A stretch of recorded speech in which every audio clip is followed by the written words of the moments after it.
Isaac, 44, and his wife Jane, 39, had been married for 11 years. No children. They were a rather chubby couple until 2 years ago when Isaac had a blood test which alarmed his doctor. The doctor told Isaac he was pre-diabetic and needed to make some significant changes.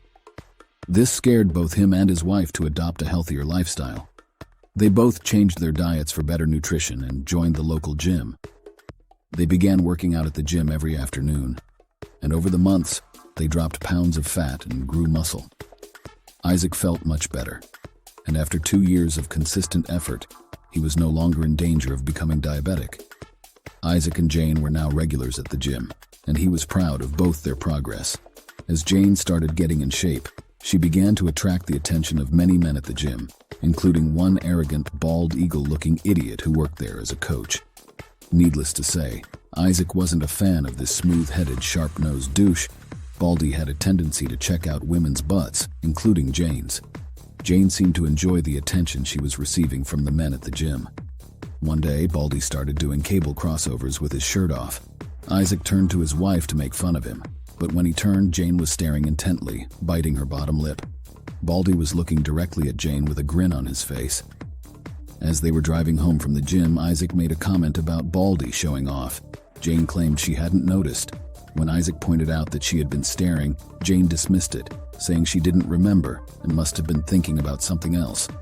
Isaac decided to shrug off the incident and continued driving. However, from that point on, he couldn't help but notice that Jane and Baldy were engaging in conversation more frequently at the gym. Weeks later, Jane was using the Smith machine for squats when Baldy approached to assist her. He got right up behind her and was holding her by the waist, but his hands were moving way too freely over her body. Isaac approached and told Baldy, in a not-so-friendly tone, that he would take it from there. Baldy, the cocky bastard, was unfazed and just smiled. He said, "No problemo, buddy," and walked away to ogle at some other poor girl's posterior. Once they were back in the privacy of their home, Jane accused Isaac of being immature and jealous. Isaac said that Baldy was getting too close to her. Jane acknowledged she was aware of Baldy's intentions, but assured Isaac she would never be unfaithful. When Isaac questioned why she allowed him to touch her, Jane explained she didn't want to come across as rude. After an hour of arguing, they agreed to change gyms to avoid further issues. Still, Jane harbored resentment, saying that Isaac didn't trust her. 3 months after switching gyms, Isaac was presented with an excellent opportunity at his job, but it required him to change his schedule. He and Jane discussed this and decided to accept the opportunity. Consequently, they had to attend the gym at different times. Isaac went in the mornings, while Jane went in the afternoons. As time passed, Jane's resentment towards Isaac intensified, leading to a noticeable decrease in their communication. Isaac attempted to bridge the gap by sending her messages about his day, expressing that he missed her and sharing memes, hoping to lighten the mood. However, Jane's responses were minimal, often limited to brief replies like, "Yes, okay," or a simple haha. Isaac, deeply concerned about the state of their marriage, suggested they try couples therapy. Jane refused and said that Isaac was the one in need of therapy due to his trust issues.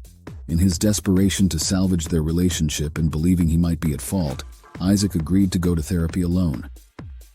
Despite his efforts and commitment to therapy, he noticed that Jane's behavior remained unchanged, which further compounded his worries about their marriage. The distance in Isaac and Jane's relationship grew more pronounced.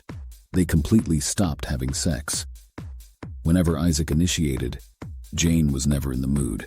Isaac began to think that maybe his wife was involved with another man. He resorted to checking her phone but found nothing unusual. He even went as far as to search her car for a second phone but found nothing there either. Her phone's map history revealed only routine locations: house, work, gym, and back. Whenever Isaac attempted to discuss their relationship issues, Jane responded that she was going through a phase and believed it would eventually pass. Isaac, without any concrete evidence of infidelity, continued to focus on his work while carrying the weight of his worries. Living in a condo, he often interacted with the security guard, Mr. P, who was very cheerful and friendly. On one particular day, Mr. P greeted Isaac, mentioning that he was experiencing some shoulder pain due to moving a heavy sofa the previous day. Isaac expressed sympathy towards Mr. P's discomfort, but was caught off guard when Mr. P casually suggested that Isaac could arrange a meeting with his masseuse. Confused, Isaac asked whom he was referring to. Mr. P revealed that it was the man who came the previous day to give a massage to Isaac's wife. It took a moment for Isaac to process this information. Realizing what this might mean, Isaac asked Mr. P if there was any video footage of this visitor. He showed him the video. The masseuse was none other than Baldy. Mr. P mentioned that Baldy had been there a few times, a revelation that deeply unsettled Isaac. Isaac took the day off to investigate further. He borrowed a car from a coworker to avoid recognition and followed Jane in the afternoon. She parked her car at the mall where their gym was located. He saw Baldy waiting for her in the car park. To his dismay, they were laughing and behaving like a couple, sharing kisses and hugs. Isaac was on the verge of tears as he watched their intimate behavior. He continued to follow them discreetly. Jane and Baldy walked a few blocks into a residential area. Intent on gathering evidence, Isaac followed them, phone in hand, ready to record. As he tried to get closer, a security guard for the residential community approached him and asked if he needed assistance. Isaac improvised, commenting on what a lovely couple Jane and Baldy seemed to be. The guard thought they might be newlyweds but couldn't provide further information. Reeling from the day's events and needing support, Isaac called his dad. He broke down and recounted everything that had happened. His father acknowledged the painful reality that Isaac's marriage was likely over and stressed the need to collect all possible proof to support his case in any forthcoming legal proceedings. His father promised to contact a friend who was an excellent divorce lawyer. When Jane returned home, she saw Isaac's face and asked if he had been crying. Trying to mask his genuine emotions and buy some time, Isaac smiled and told her he had caught the flu, which was why he left work early. He advised her to keep her distance, suggesting it might be contagious, and mentioned he planned to get tested the next day. To further maintain distance and to have some space to process his emotions, Isaac told her he would go to his parents' house. Isaac didn't go to his parents' house. Instead, he watched from a distance down the street until he saw Baldy arrive. Once Baldy was inside, Isaac returned, entering quietly. He could hear music emanating from the bedroom. As he approached, he noticed a sofa near the bedroom door on which Baldy's and Jane's clothes were strewn. Silently, Isaac prepared his phone to record and cautiously opened the bedroom door. There, he was confronted with the devastating sight of his wife, the love of his life for 11 years, on all fours, with Baldy behind her. Isaac captured a brief but clear video of both their faces as they turned in shock. Jane let out a scream and quickly covered herself with a blanket. Meanwhile, in a display of alpha male bravado, Baldy started walking naked towards Isaac, yelling that he should go for a walk and get lost. But Isaac, recalling a move he had seen in the Mel Gibson movie Ransom, struck Baldy on the throat with an open hand. He dropped to his knees, clutching his throat, coughing and gasping for air. Isaac yelled at the man to get out of his house, forcefully dragged him to the door and kicked him out, throwing his clothes out after him. While Jane remained on the bed, covering herself and trembling, Isaac addressed her calmly, assuring her that he had never hurt her in the past and had no intention to do so now. He instructed her to get dressed and told her he would be waiting in the living room. As he waited, Isaac sent the video he had recorded to his lawyer, who responded with sympathy but acknowledged that the evidence was a significant advantage in their case. A few minutes later, Jane appeared in the living room, unable to meet Isaac's eyes. Isaac began recording their conversation for legal purposes. He asked her why. Why did she do this? Jane, crying, remained silent. He then asked if she loved Baldy, to which she shook her head but still didn't speak. Frustrated and desperate for answers, Isaac stood up and hit the table, demanding that Jane say something.